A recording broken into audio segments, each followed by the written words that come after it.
My name is Gavin Evans, and this is my ranking of the Indiana Jones franchise from worst to best.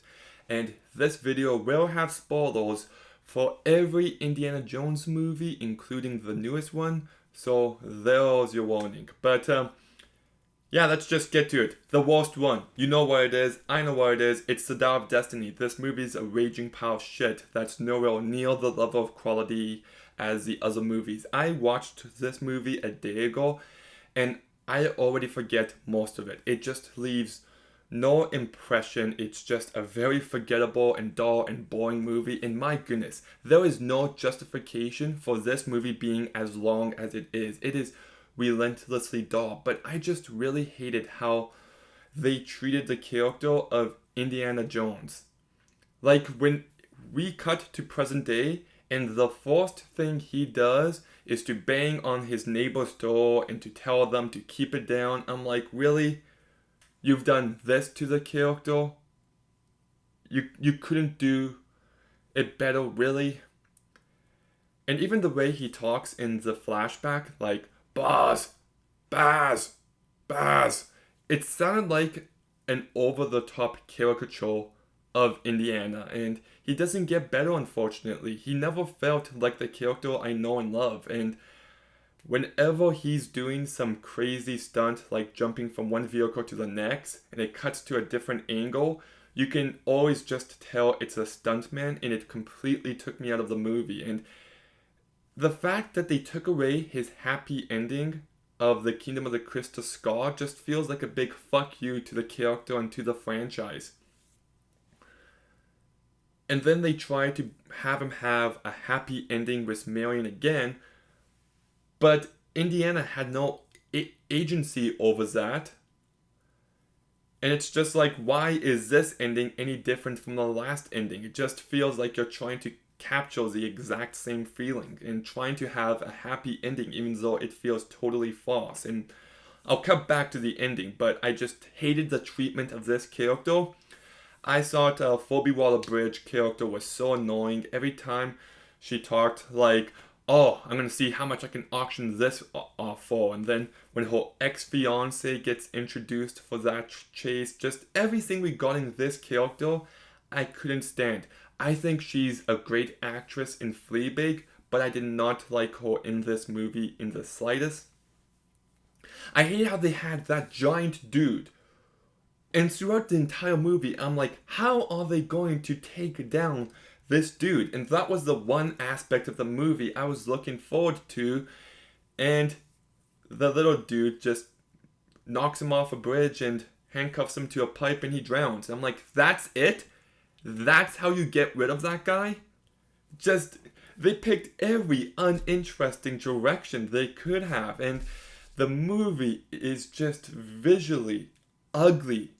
You can tell that so much of it is green screen, and the cinematography just, it's a very poorly shot movie. And the visual effects, when it comes to the de-aging, it did not look good to me in the slightest. It looked so rubbery and so fake, and his voice was like super old too, so it took me out of the movie completely. um I'm trying to think of what else I can remember before I get to that last act. Um, oh, well, I didn't mention in my review. I think I commented it, but when he goes to the hotel, it is so obviously the middle of the night, and he's there for like maybe a half hour, and then he leaves, and it's like the middle of the afternoon. Like, what? I know lots of movies do that. The Dark Knight Rises does that. Fast and Furious Presents Hobbs and Shaw does that. And sometimes it annoys me more than others, but it just completely took me out of the movie here. I thought the action was really bad. I think I already said that, but all the chase scenes were just really. The editing in this movie I found to be bad. John Williams' score, I didn't even mention it because it's just more of the exact same. Look, the guy is one of the greatest composers ever, but I think it's time to hang it up, really. I can't think of the last great score he did. Maybe it was Warhorse? Force Awakens has a couple good tracks, but the music here just was very blah. Okay, let's get to the last act. It's atrocious. Like, who heard the complaints of Kingdom of the Crystal Skull and thought it was a good idea to double down on just how out there to go? Like, if anything, you should have poured it back in and keep it grounded. But no, there's the Dial of Destiny allows it so they can travel in time, but then Archimedes doesn't take into account continental drift. So then instead of going back to 1939, they end up going to the 1600s, and it's not even fun bad. It's just bad. Like, I was just watching it, and I'm like, I can't believe they did this. I saw some set pictures of people dressed in all that gear with the ships and all that, and I thought it would be a flashback. I didn't think they would actually go back in time. And they did, and they just didn't do it. Like, even if it was introduced at the halfway mark, and they have to do something with Archimedes, I could have had fun with that. But for just this last 20 minutes, no, not at all. And then Indiana's like, I want to stay here. I want to die. And she's like, no, you can't. And he goes like, just let me do this. And it just felt like it was trying to tug at your heartstrings, but I could not care less. Why is Indiana suddenly trying to escape his life and just stay in the past? I get what it's going for, how he hides from his problems, except that's not really the case. It just felt like a character beat that came out of nowhere, and it felt completely unearned. And I was just like, oh my goodness, are they actually going to end his story with him being in the 1600s? And they didn't. She knocks him out, and he comes back, and he gets reunited with Marion. So for his last few character beats, he has no agency. So it's just completely unsatisfying from a character point of view. Like, I hate this movie. I despise it because not only is it bad, not only can you just point out how generic and forgettable it is every step of the way, but it's so long and so boring, and just do not see it. But I've got other movies to talk about. So, long story short, that's why it's in last place. The second worst Indiana Jones movie I actually like, and it's Kingdom of the Crystal Skull. This movie is flawed. I think it's terribly shot and way too bright. The visual effects aren't great. I think they showed too much with the aliens, even though I like the ideas they're going for. And I can defend nuking the fridge, but I can't defend swimming with the monkeys. That's just a little bit too far for me. Now, all that said, despite this movie's flaws, it still captures that spirit of Indiana Jones. It still feels like a classic adventure movie in all of the best ways. I think there's some great production design here. I think there's some great action here. I think it actually approaches the angle of Indiana getting older in a much more fascinating way.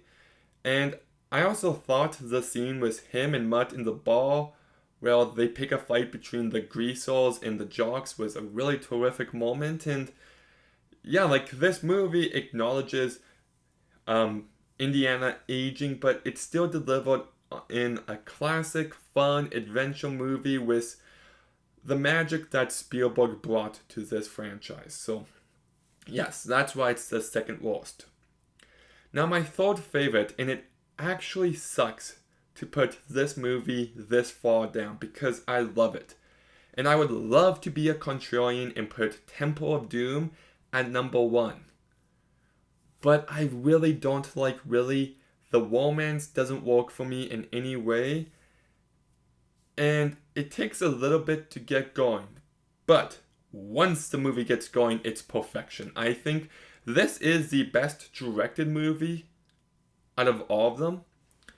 Like, the production design is on a whole other level here, and I love how dark it gets with the heart getting whipped out and the possession and the voodoo, that stuff I absolutely love. I thought the humor really worked. I love Short Round. I love the opening musical number and everything in Shanghai. I think the minecart chase is one of the greatest action set pieces of all time.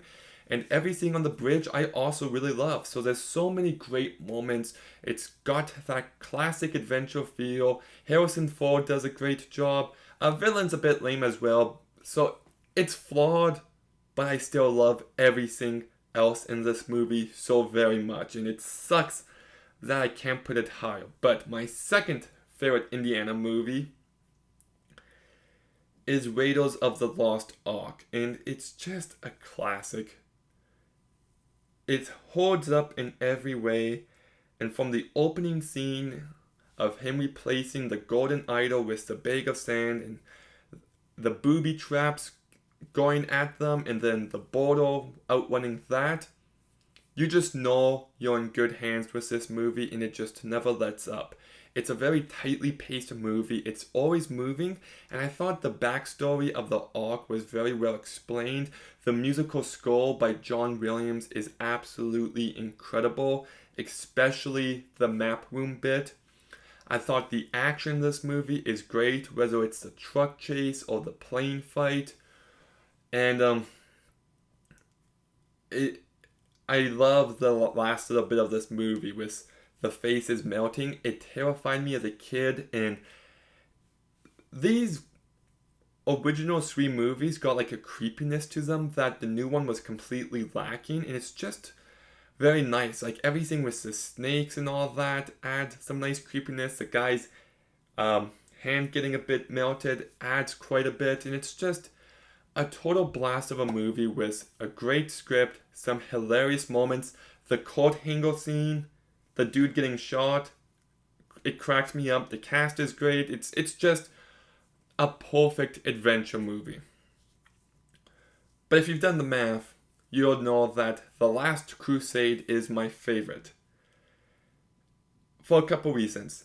It is the funniest. It cracks me up.